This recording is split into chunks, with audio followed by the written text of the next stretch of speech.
Well, hello everyone. My name is Henry Kettler, and I'm a financial advisor here with Robare Jones Wealth Management, coming to you live from our office here in Houston, Texas, located off Highway 249, just south of the Grand Parkway. On behalf of our firm, I would like to extend a warm welcome and thank you to all valued clients and guests for joining us here for our cybersecurity webinar. Today, we're excited to partner with Osaic and their team of cybersecurity and fraud professionals as they lead us through a presentation identifying common digital threats and actions that you can take to protect yourself and your family. So with that, I'll go ahead and turn it over to the team for the contents of the presentation. We hope you enjoy. Hey, Henry, thank you so much. My name is Matt Boback. I'm the manager of the Advisor Security team. And basically what we do is make sure that, you have the best cybersecurity configurations possible, or the advisors do anyway, I should say. And then if they have any questions, comments, concerns, they can reach out to me or my team, and we can help guide them along industry best practices to help mitigate today's current cyber threats. So with that, if we want to go to the next slide. And actually, sorry, I don't know. Diana, did you want to give a quick intro? Absolutely. So my name is Anna Lindano, and I work on the fraud AML department here at Osaic, and we service the financial professionals here. So we report and also attempt to mitigate any fraud attempts or scam attempts against our clients. Awesome, thank you. So the agenda today is we're going to call out some common security scams, phishing attempts, tech support scams, that kind of stuff, just to kind of show you what to look out for, so that you can be better prepared to protect yourself, your family, your finances, your financial future. Best practices for protecting your personal and financial data, and then some simple tools and habits to better, just kind of go about your daily lives to better protect yourselves. Knowing is half the battle. Sometimes you don't know you're being scammed, but if you have the education and awareness, it can help be the difference between having a good retirement and losing that retirement. So and then we'll get into the fraud piece. I work very closely, my team and Diana's team work very closely together. A lot of times when there's a cybersecurity incident, there is a fraud element to it. Not all cybersecurity incidents have fraud, but usually if there is fraud there, we will engage with Diana's team. And then we'll open it up for question and answer. I'm not sure if this one is a typing type of question. I don't know if the panelists, I'm not sorry, not the panelists, the attendees have the option to type in questions or if they can raise their hand or how we're going to do that, but we'll figure that out as we go. Next slide, please. All right, so the first one here is a common email phishing attempt. I wanted to say that phishing emails, I'm sure you've probably heard, are the most common threat vector, but a lot of times what happens now is bad guys are doing different types of phishing. There's smishing and vishing.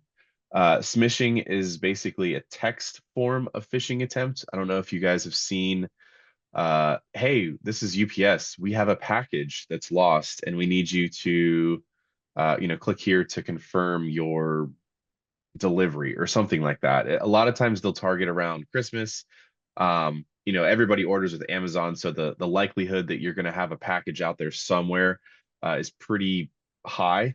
And just, Amazon's not going to contact you through a text message unless it's like the delivery driver, like, hey, your dogs are out. Can you open the gate for me or something like that? And even then, they usually call. So while it's important to be aware of these phishing emails, just you need to be aware that there are other attack avenues that are happening, being a text message or a phone call. If there's ever anything, whether it's email, text, phone call that you think is suspicious, feel free to reach out to your advisor. Your advisor can get in contact with me and my team, and we can kind of validate if this is legitimate or not. But 9 times out of 10, if it looks or feels the least bit off, it usually is. if it's to the point where you're like, man, I should probably reach out to my advisor because this seems off, 9 times out of 10, it is off. Um, so that's kind of a good rule to, live by, is that if it feels the least bit off, I'm in Ohio, and in the country we say if it looks like a duck, quacks like a duck, walks like a duck, it's probably a duck. Um, so some things to look at specifically in email is the suspicious sender address. So, you're expecting an email from your advisor, but it's coming from something that's maybe misspelled, or it's a name you don't recognize. Urgent or threatening language. So like, hey, you got to do this in a certain amount of time, or we're going to give your funds away, or we're going to delete your account, something like that. And maybe it's not even something specifically with your advisor. Maybe it's, your Amazon account or your Netflix account. Respond to that. There was a phishing campaign a couple of years ago that was people impersonated Netflix saying like, hey, your Netflix account is going to be suspended unless you update your banking information. Click this link and, update your banking information. It's a bad actor trying to get your account information so they can, sell it or do whatever they want with it. Netflix isn't going to ask you to do that. Um, usually if you cancel, they're going to send you an email right away. It says, hey, you canceled. You've got 30 days if you'd like to renew. Go about it this way. So beware of the urgent or threatening language. Any kind of unexpected attachments or links. If there's a link that you're getting or an attachment that just doesn't make sense, don't click on it, especially if you don't have any kind of endpoint security on your laptop or phone, because what could happen, worst case scenario, is you click on that link or attachment and to you, nothing is happening. You're like, oh, this is weird. This is broken. Not a big deal. But actually in the background, there is code that's running. And what you clicked on was basically the executable to run that malware or whatever is going on in the background to maybe track your keyboard finger clicks, or maybe it's going to run some kind of spyware to see what websites you're going to, what you're typing in, that kind of stuff. So if there's any kind of links or attachments that don't look familiar or look suspicious, just avoid them. You can report it as phishing to, like, Gmail has a suspicious sender report as junk, report as malicious, that kind of thing. So beware of that. Look at the spelling and grammar errors. A lot of phishing tools nowadays can be done using AI, where they can just, crank out something that looks like Instagram or Facebook or Netflix. But a lot of times, while it may be English, it could be odd or broken or just sound out of context. You could tell it was written by somebody that maybe doesn't speak English as their first language. So that's a pretty good indicator. But I mean, with spell check and things like that, everything could be spelled correctly. So you kind of want to look at the context of the email more so than the grammar and spelling, because that can be corrected by AI. But maybe the natural way of speaking it just seems off. And like I said, if it feels off in the least bit, it probably is. Offers that are too good to be true or scary. Obviously you want to look at those, and if they're saying, if you're getting an email from your advisor saying, hey, I can make you $1 million overnight, just send me $100,000, that's not something that's actually going to happen. So we want to protect your money that way. And any kind of request for personal or financial information, I'm assuming the advisors have a way to validate that information. You wouldn't just send it over email. You'd probably upload it to a portal or do it in person, or, fax your documents over or something like that. You just want to be careful not to give away your information so easily. If you have any questions about something that's financially related, you can call your advisor and validate. That's the number one thing we always say, and I'm sure Diana would agree with me, that calling and validating requests and things like that over the phone is always a good practice. Diana, is there anything you wanted to add to this slide?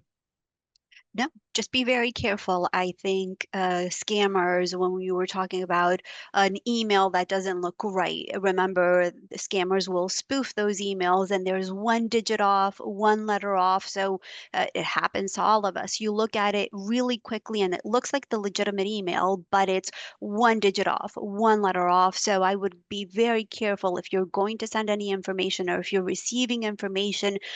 We've seen it with wires to title agencies. So be very careful. We've seen the attorney, the real estate attorney's email get spoofed, and we've seen millions of dollars go out fraudulently because it was one digit off and it just looked legitimate. So be really careful with that. I think is my only add-on. Awesome. Thank you. Next slide.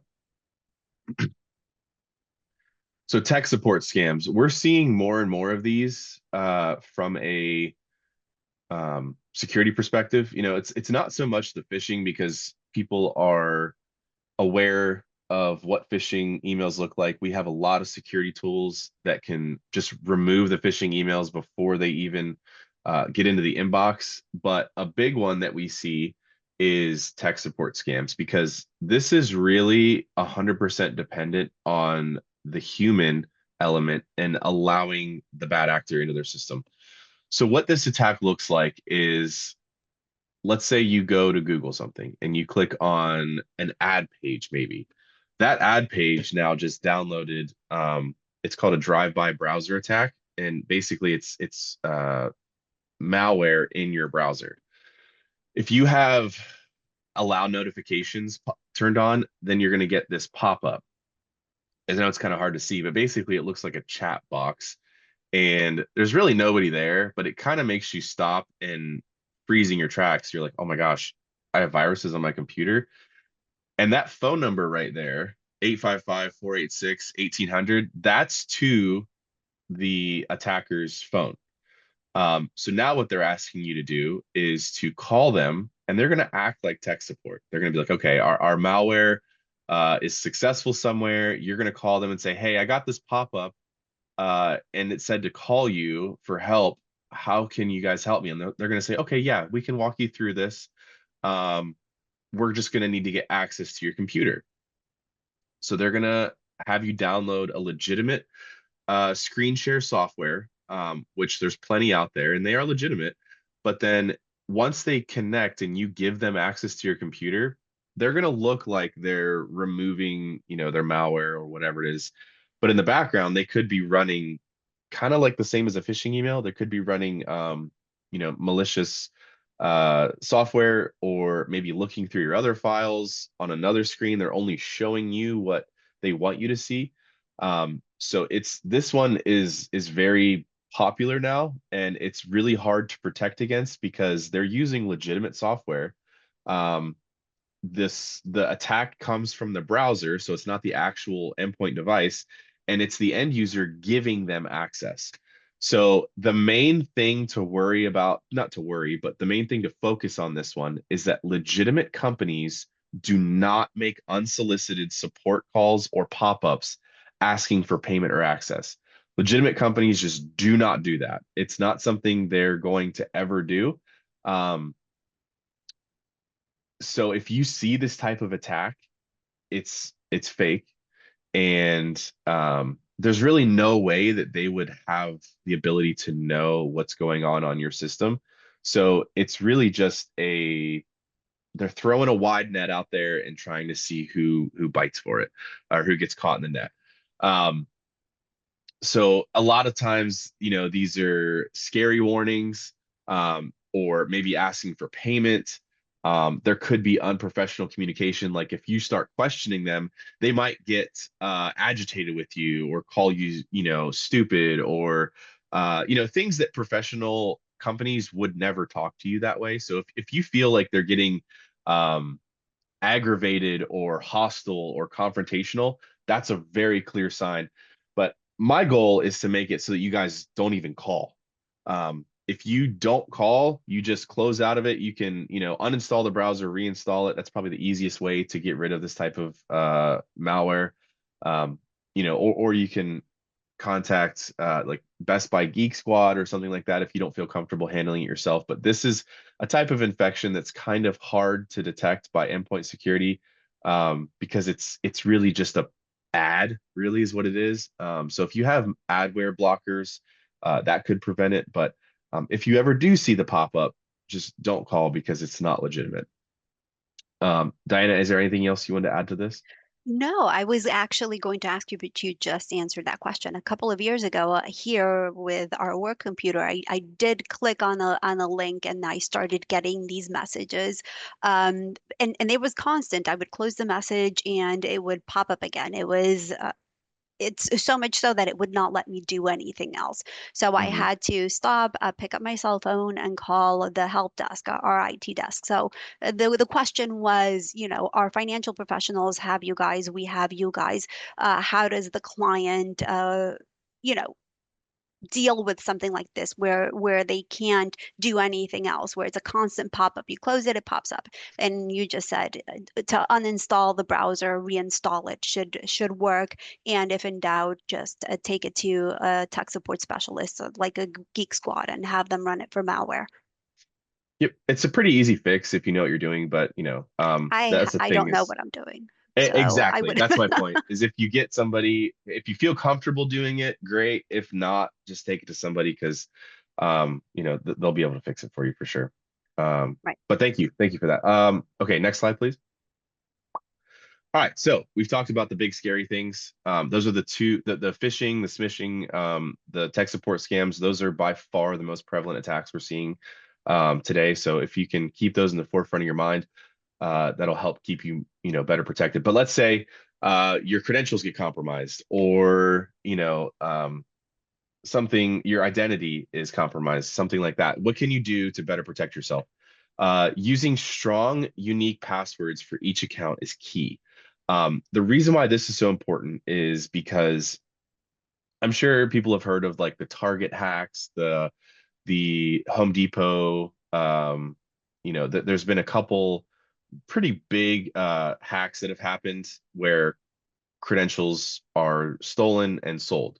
And how those attacks work is, let's say, I don't know, what's financial tool that you guys use? That's a question to the host. Sorry, question, financial tool that we use. Yeah, that like a client would have to log into with the Oh, username and got password. maybe Black Diamond, our client portal, or Right Capital, one of our financial planning software. Perfect. So I heard Black Diamond the first one. I'll just go with that one. So let's say as a client, you use Black Diamond and you have the same password for your Netflix account, your Home Depot customer login, that kind of thing. Because Home Depot was compromised and those credentials were compromised, and you use that same username and password for your Black Diamond account, now all the bad guy has to do is plug and play with all of the logins that they have on their list. So while Black Diamond wasn't compromised, your credentials were compromised because of another company's data leak. So now they can get into your Black Diamond account and do, whatever is they want to, really, because they have your credentials. So the best way to protect against that is to use unique passwords for each account. Now you might be saying, it's really hard to remember these passwords. How can I use unique passwords for everything? I'm going to cover that in a little bit later slide, but just know we have a solution for that. The other part is enabling multi-factor authentication wherever it's possible. So uh, some applications don't allow it, some do, but if it is possible to have MFA, I would highly recommend enabling it, because in the scenario we just talked about with Black Diamond, let's say they have your credentials, but Black Diamond has a multi-factor authentication feature that you took advantage of, and now you are enrolled in multi-factor. The bad guy logs in with your credentials, but you're prompted, you're out, having lunch or whatever, and you see a pop-up that says, please enter the text number or allow or whatever the type of MFA authentication feature is. At that point, you would not want to allow that kind of access. So if you ever get a pop-up on MFA that seems out of the blue, that is somebody trying to access your account, and MFA is blocking them from doing it. So That's where MFA comes into play. That's why it's very important. I will tell you right now, my personal email account has been compromised, but I've had it for so long that it's not a big deal. I get MFA prompts probably, I'd say once a year, because my email and password, it's very targeted. I use it for everything, but that's the only password I use for that email. And anytime I get an MFA prompt, I'm like, oh, somebody has my credentials, change that password, and just make sure your MFA is up to date, because I can't tell you how many times it's protected my email account. Never share sensitive information via email or text. This is important because somebody could ask for the last four of your social, and sometimes the last four of the social is a verbal authentication method. It can also be intercepted by bad guys if your email account is compromised. A lot of times, if they compromise your email, they're going to make it as let's see, what am I trying to say here? They're going to make it as unobvious as possible, if that's a word. So basically, they don't want you to know that they can see what you're doing. If you're sending sensitive information via email or text and they can see your emails being sent, it's basically like you're sending them to the bad guys. So you want to make sure that if you do send them, they're encrypted, or you send it through an authorized way that can be protected, basically. Monitoring your financial accounts for suspicious activity and utilizing credit monitoring services. This isn't a plug. This is something I do personally. So I use Aura, AURA. That's the very first one. Identity Guard, Experian, Identity Defense. Basically, just having any kind of credit monitoring service will put you one step ahead of the bad guys, because if they start trying to open accounts, you're immediately going to get notified of that. You can lock your credit with these. You can do several different things that just, it kind of gives you an extra layer. And if you're somebody that's maybe more desirable, like let's say you have a great credit score, or you have a lot of money in investment accounts, they're probably going to target you. So it would be better to have these kind of protections. And it's funny because people always ask, like, how can I be the most secure? And it's like, the most secure way is to not be on the internet, to have zero digital footprint. But in today's world, that's not really possible. So the best way to be secure is to be the least attractive target. So what I mean when I say least attractive target is having strong, unique passwords, having MFA, having credit monitoring services that can detect when things are happening. Because if you look at the flip side, let's say somebody doesn't have unique passwords for each account. They have the same password. They don't have MFA. They don't have identity monitoring services. They are a very attractive target to bad guys because it's easy to exploit them. And if you're hard to exploit, they're just going to move on to the next person, because there's plenty of people that do not follow these rules and are easy targets. It's honestly why I have a job, because people are constantly falling for these types of scams. And if you can become a lesser attractive target than your neighbor, it's unfortunate for your neighbor, but it's not you. And that's really what we want to protect. The last thing is keeping your software and devices updated. A lot of times it's kind of annoying to, update your Chrome browser or update your phone. But a lot of times what's happening is those are security patches that are being pushed for vulnerabilities that bad guys have found and actively exploited. So by taking the extra time to update your Google browser, or updating your phone, or updating your computer for latest security patches, that's what's going to keep the bad guys from getting in and exploiting those vulnerabilities that have been found. And again, back to being the least attractive target. If your neighbor doesn't take the time to update their systems, it's going to be easier for those bad guys to exploit them. While as they get to your system, they're like, oh, that security patch has been updated. We can't exploit that vulnerability. We're going to move on. So again, just being the least attractive target. Diana, anything to add to that? Nope, that is perfect. Awesome. Thank you. All right, next slide. All right, so I told you about how we're going to help manage those passwords, having unique passwords, strong passwords for all of your accounts.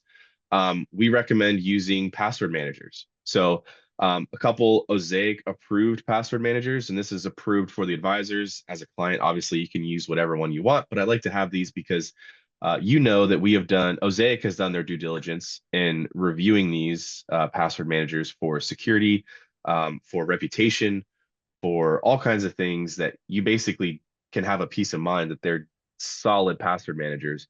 LastPass, I know somebody said that they were hacked, but it doesn't really matter because LastPass was hacked, not a LastPass password manager. So each LastPass password manager, or each password manager in general, is kind of like its own securely encrypted vault. Any password manager company would not have access to your passwords. That would kind of defeat the purpose. So somebody was like, well, LastPass was hacked. Does that mean my passwords are compromised? No, it does not. They would have to know your master password. So if you haven't used a password manager, how it works is you have to have a single master password to get into that. And a lot of times it's multi-factor authenticated. For that password, I believe mine is 18 characters with a combination of uppercase, lowercase, numbers, special characters, and it has a lot of them. To be able to hack that password without somebody actually knowing what it was, I think it is something like 100,000 years with an average password processing speed. Now, this gets a little in the technical weeds, but if you have like a super NSA computer, it might be 100 years. So even with today's quantum computing and things like that, you could probably get it down to 50 years. But then you're talking cost benefit analysis. The cost for an attacker to get that kind of processing power to hack that password in 50 years just doesn't make sense. So if you have a long password, I think the recommended minimum is like 12 characters, but obviously the more you do, the better. For your master password and then MFA protect it, you can have pretty good confidence that your passwords are protected. So just to kind of go off the recommended password managers, LastPass, Keeper Security, KeyPass, and Dashlane. We actually use Dashlane on the home office Osaic side. And it's very easy to share passwords securely with people, to manage your passwords. You know, it does the autofill. You don't have to worry about remembering what they were.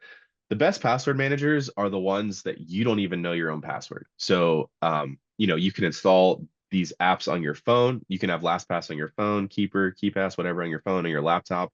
Where it would run into a problem is if you wanted to try logging on with, like, let's say a computer at the library. But then you would pull out your phone and open up your vault and be like, okay, what's my password? And it's going to be pretty complex. So that is our recommendation for mitigating the risk of other companies being compromised and, you know, your password getting out in the dark web and attackers and things like that. So the other one is to make sure your antivirus, anti-malware software is up to date. How antivirus and anti-malware works is usually it's signature or behavioral based. When I say signature behavioral, each kind of software basically has a fingerprint. And that fingerprint, whether malicious or not, is then uploaded to the antivirus anti-malware software. If it's malicious, they're going to notice, hey, this is a variant of this fingerprint. Let's go ahead and remove that off the system. When you don't update your antivirus anti-malware software, those new software fingerprints that come out, because they come out every day, probably even hourly, if that kind of software were to get put on your system and your antivirus doesn't have the updates that, hey, this is a bad software, it's going to basically be able to get into your system and it's going to be like you don't even have antivirus because it's not updated. So in order to make sure that your antivirus anti-malware software is as efficient as it can be, you have to make sure it's kept updated. I would personally turn on auto updates so you don't have to worry about it. And that just makes sure that the latest and greatest threat intelligence that, you know, gather from all over these companies is updated and, you know, make sure you're protected. Secure Wi-Fi networks. So secure Wi-Fi is basically any Wi-Fi that has a password. The problem with that, though, is a lot of public Wi-Fi that has a password. If I'm a bad guy, I'm going to sit there and they usually have the, you know, the Wi-Fi and the password that's posted up somewhere. Like if you go to a car dealership, you're waiting for your oil to be changed. It'll be like, you know, Chrysler, Dodge, Jeep, whatever, is the Wi-Fi name and the password is oil change, you know. But if I'm a bad guy and I go in there and I sit there, I can get on your Wi-Fi. Now I can see, you know, all of the data that you're transmitting back and forth online. So I would really recommend, unless you're on your home network or you're on a network where not just anybody can walk in and type a password, use a VPN. VPN is virtual private network. Basically, what it does is it sets up an encrypted tunnel while you're online. Um, Bad guys can still intercept data, but they're just going to see like garbly-gook. It's going to look like hieroglyphics and just it's not going to look like anything. It's going to look like how you'd imagine the sound would be on, you know, when it was dial up on AOL. It's just like a bunch of weird looking symbols and things like that. It's they can't see anything. So the summarization of that is use a virtual private network, VPN. I recommend a paid one to protect your data anywhere that you think people can get onto the Wi-Fi with either a common password or no password. So I know like Starbucks doesn't have a password. You would absolutely want to use a VPN there. If you're doing you know, sensitive data, if you're not really doing anything and you wouldn't really care if a bad guy was looking over your shoulder to whatever you're doing, like if you're watching Netflix, watching Netflix on a VPN is going to be very slow. It doesn't really work. So if you're just watching Netflix on a public network, that's not a big deal. But any kind of sensitive information, you'd want to use a VPN. Automatic and regular data backups. This one is important because it protects against ransomware. So if you're not familiar with what ransomware gets all your data and locks it up, and then bad guys basically ask you for a payment in order to get the decryption key. I have seen this a couple times. It can get very nasty.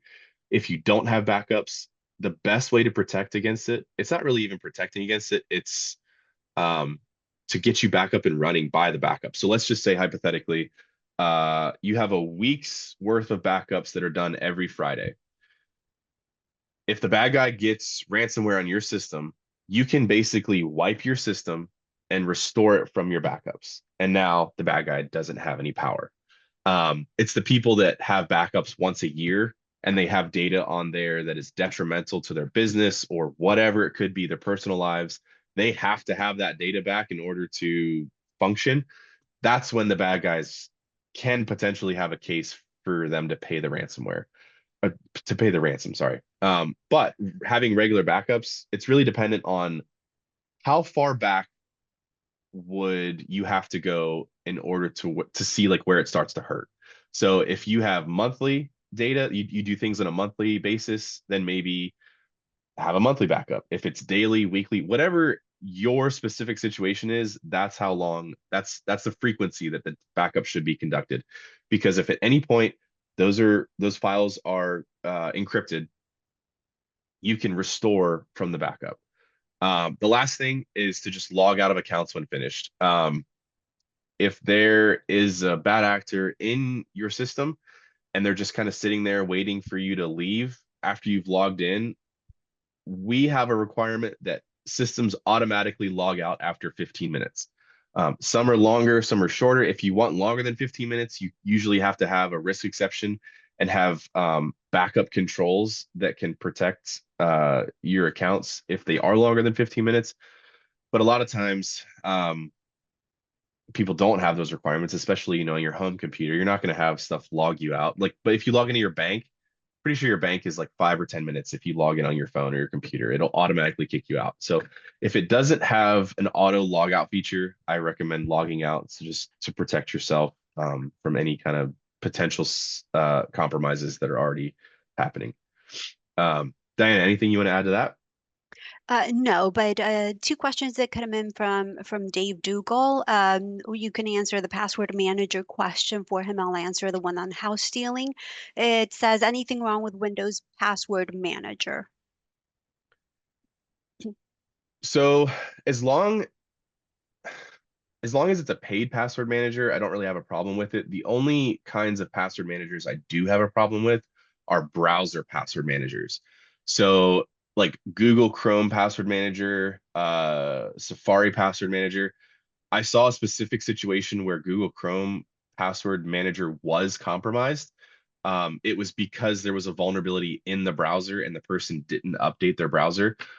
So that is the only situation that I've heard of where password managers were compromised. And that's not really a real password manager. It's more of a convenience thing versus a security thing. So Microsoft Password Manager, as long as it's paid, I would say it's fine. The reason why I say paid versus unpaid is you get way better security and service for paid services than you do for free services. Same thing with the antivirus. I'll make that plug right now too. If you have a free antivirus or a free anti-malware, they're the last ones to get the updates um, of the malicious signatures. When you have a paid antivirus and anti-malware, they are very on top of it on updating those signatures, those malicious signatures. Hopefully that answers the question. Okay. Oh, we got another one. Louise is asking about VPN. Do you download it, or how do you go about using a VPN? So VPN, there are free VPN services, and again, it's the same concept. Paid is better than free. Free is better than nothing. So if you don't want to pay for it, I'd rather you have a free one than no VPN. But it's basically just an app. So it's an app you install, and then usually in the app there's a toggle to turn on or off. At home office, we use Cisco AnyConnect, so we are on VPN all the time. But it's really just an app that you can toggle on and off, and there's stuff that happens in the background. There are advanced settings, but for the most part, they're pretty user friendly. Okay, thank you. And Dave also asked about house stealing. So we're a broker dealer and investment firm. We don't deal with mortgage fraud, but being in the industry, and we're always listening to what's going on in the industry. We have heard of that type of mortgage fraud, right? So best way to protect yourself is continue to monitor your credit, your incoming mail. If you live in your home and you're getting mail from mortgage companies, open it, see what's going on. You're bound to get something. My county, the county that I live in, has alerts, like property alerts, that you sign up for free. So you can check whatever county you live in and see if they have that. If they don't have those free alerts that they can send you, then you would probably have to manually go in and check your deeds to see if anything's has been updated, anything's been changed. You can do it every couple of months. I have heard that they also have title insurance. I don't know how expensive it is, but if it's something that really worries you, you would look into it. I know my husband insures everything, so you can definitely look into that. Those are the industry suggestions, and I agree with that. Which Awesome. is Next better, slide. Oh, sorry. local backup or a cloud backup? So the big point is that it's offline. When I say offline, I mean it's let's see. Sorry, my technical jargon is trying to come through. Um, it's disconnected from the internet. So when you say local, if you have like a external hard drive, that is honestly, in my opinion, the best one because you don't have to worry about anybody getting compromised. I mean, you would do your backup on your external hard drive, back it up, and then just unplug it and set it somewhere. The only risks you run into with that are theft, damage, environmental factors, moisture, things like that. But I mean, that's kind of anywhere. And as long as you don't have your laptop in the pool or something like, or your external hard drive in a situation where it could be hit one of those environmental factors, you're pretty safe with that. It's also usually the cheapest option. Cloud backups are way more convenient. The only thing is that you usually have to log in to some kind of cloud backup service, conduct your backup, and then log off. So you're making that connection online, and then you're breaking that connection, and that's kind of the piece that is what's protecting you. Now, if you have, let's say you're backing it up on your local system, that's not going to help you because The bad guy is going to encrypt all of your files, and then he's going to encrypt your backup drives too, that's on your laptop. So if the question is local, like as in your laptop or desktop, that's not going to help you. I mean, it's good for, if you get viruses that maybe don't encrypt all your data, because then you can kind of back up from a previous. I know a lot of computers have that feature. But the key here to protect against ransomware is making sure the bad guys, the ransomware cannot find those backups somewhere on your system. Hopefully that answers the question. Okay. All right, Henry, can we go to the next slide? The next few slides are actually fraud related. And this is how Matt's team and my team work together. If you've clicked on a text, an email, something's been downloaded to your computer, you call that tech support number. What happens next? Usually this. We have what we're seeing in the industry is those imposter scams. So they'll reach out. Sometimes they'll reach out via a spoofed phone call. It looks like it's coming in from the FBI or your local police department. You'll get a text message, an email, and somebody will come on and will call you back and claim that they're from a government agency, law enforcement agency, or your local bank or your bank. We've seen claims that your identity or credentials are being used to launder funds, to child pornography ring, human trafficking. I mean, they scare you to they scare you so that you can continue those conversations with them. Next steps, they'll tell you, you're going to lose all of your money, or the government has started an investigation and or they're going to freeze all of your assets. They start building a sense of urgency. We've seen them, come in and tell the individuals, the victims, that they are going to be arrested, legal action.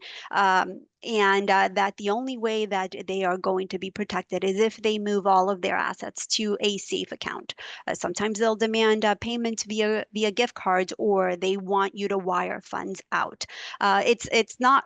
We're not going to wire funds from your brokerage accounts. Usually they'll ask you to withdraw the funds from your brokerage accounts. They will coach you what to tell your financial professional in order to get the funds out. Once the funds are out, we're noticing that banks are becoming more aware of what's going on, and they'll be a little bit more weary, and they will push back and not send the wire out if they're not comfortable.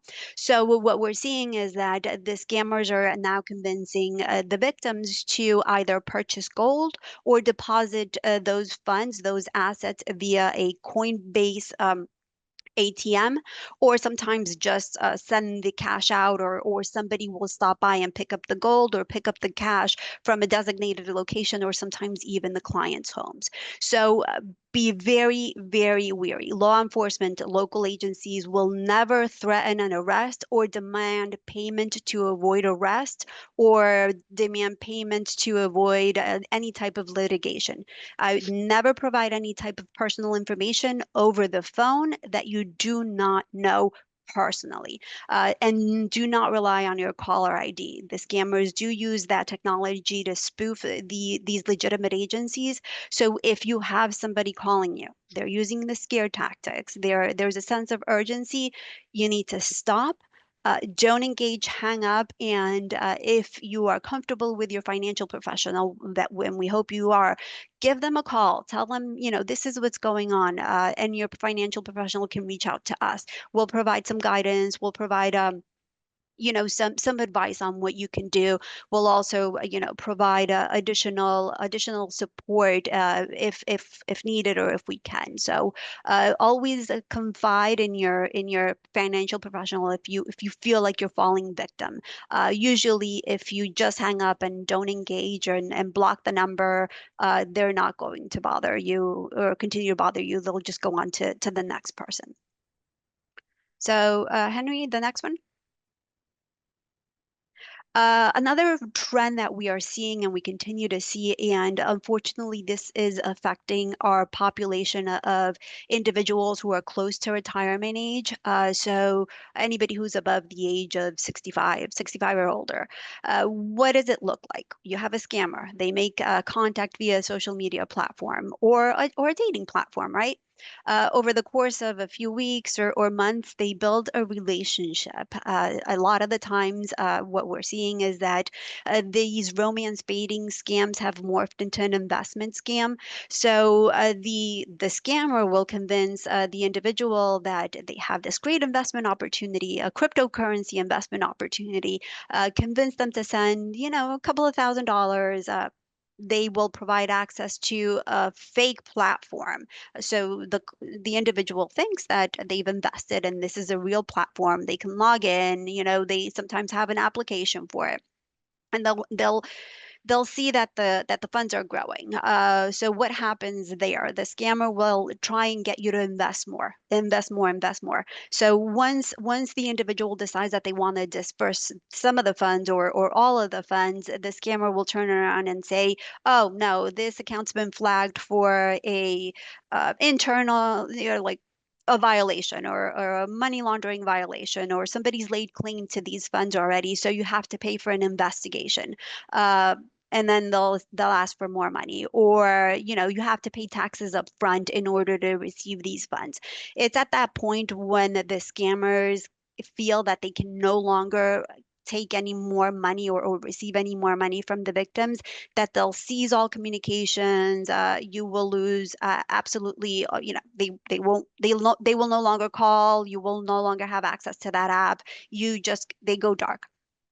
So there, you've lost all your money. You have nowhere to go. Usually you'll report it out, but once you've handed those funds out, you won't be able to recover them. So, they'll get out as much money as they can. What happens if you encounter this, if you have a new friend or a love interest and they begin to discuss a great investment opportunity, I would seize all communications. This just starts smelling like a scam. If you don't know the individual, you've never met them personally, we're not talking about a Zoom conference call or a Zoom call. I mean personally, face to face.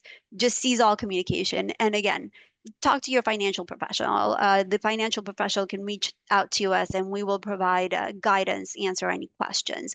I think at the end, what we try and do and educate is, if it sounds too good to be true, it probably is. If somebody's trying to scare you into moving quickly, be very wary. Don't stop. There's nothing as important as your safety and keeping your assets safe. Unfortunately, we've seen many, many individuals lose their retirement accounts. They're 60s, in their late 60s, and they no longer have that nest egg. And now they are, coming to a point in their life when they should be relaxing, and now they're thinking of having to go back to into the workforce. So, if in doubt, stop.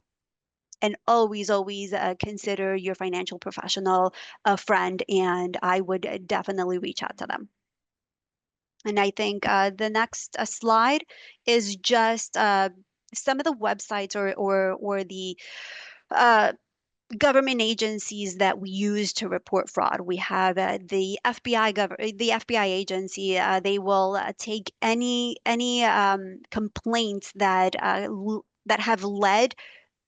No, they'll take any complaints that have began as a cyber related crime. I'm sorry about that. So anything that has, if you use your computer, if you used your any smart device, and that's how the scammer contacted you, you can report that through the FBI agency, the ic3.gov website. The FTC, it's focused on consumer protection. So again, they also do the romance baiting, the investment, the tech support, the lottery, the prize scams, the ones that you receive a mail, it comes in through the mail and you respond and you get looped into a lottery prize scam. Those are the type of complaints that the FTC will receive. We have the identity theft guide that the FTC also provides. They have a great uh, for a PDF format, a document that outlines and creates an action plan if you ever fall victim to identity theft. And also your local law enforcement, where we hope you never have to reach out to them. But if you ever handed cash over to anybody or somebody came to your house, that is when you would contact your local law enforcement. If you have somebody from your local law enforcement or somebody purporting to be from your local law enforcement, obviously you reach out and you report that to them. So, these are good, you know, websites and information to keep on hand if you ever need it. But again, your FPs are there to answer these questions, and we're here to support the FPs as much as we can. And that concludes our presentation. Right on time. Yeah. Is there, I didn't see any other questions that came in. Is there anything that we wanted to talk about the last 3 minutes or?